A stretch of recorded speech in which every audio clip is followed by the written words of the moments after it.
बिस्मिल्लाहिर्रहमानिर्रहीम।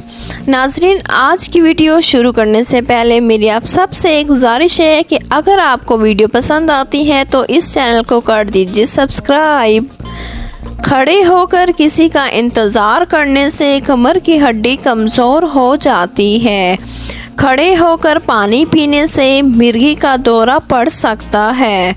पेशाब करके फ़ौरन पानी मत पिया करो वरना पेशाब पीला आएगा। नहाने के फ़ौरन बाद सुरमा मत लगाएं वरना नज़र कमज़ोर हो जाएगी। ज़ोर लगाकर कभी पखाना मत करो, इससे मसाने को नुकसान पहुंचता है। गोश्त खाकर दूध नहीं पीना चाहिए, इससे दांत में कीड़ा लग जाता है। नीम का मिसवाक करने से हिलते गिरते दांत भी मजबूत हो जाते हैं।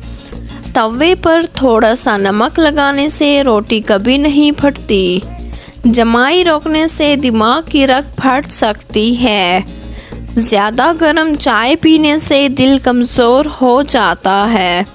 अगर किसी को भूलने का मर्ज है तो वो अफराद दालचीनी चबाया करे, इंशाल्लाह इस मर्ज से छुटकारा मिल जाएगा।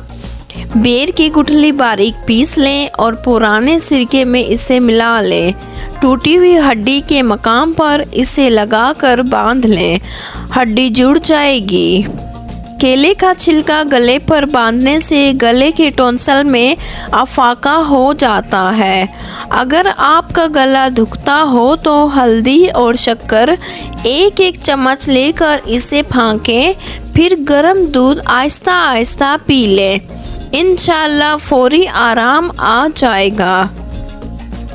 आटा गूंदते वक्त नमक और पानी के साथ खाने के 2 चम्मच कुकिंग ऑयल डालें, रोटी नरम हो जाएगी और रोटी फैलेगी नहीं। अगर आप यखनी गाढ़ी करना चाहते हैं तो यखनी पकाते वक्त चावलों के दाने डाल दें, यखनी गाढ़ी हो जाएगी।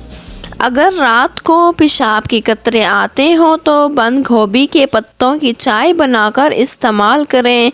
शुक्रिया।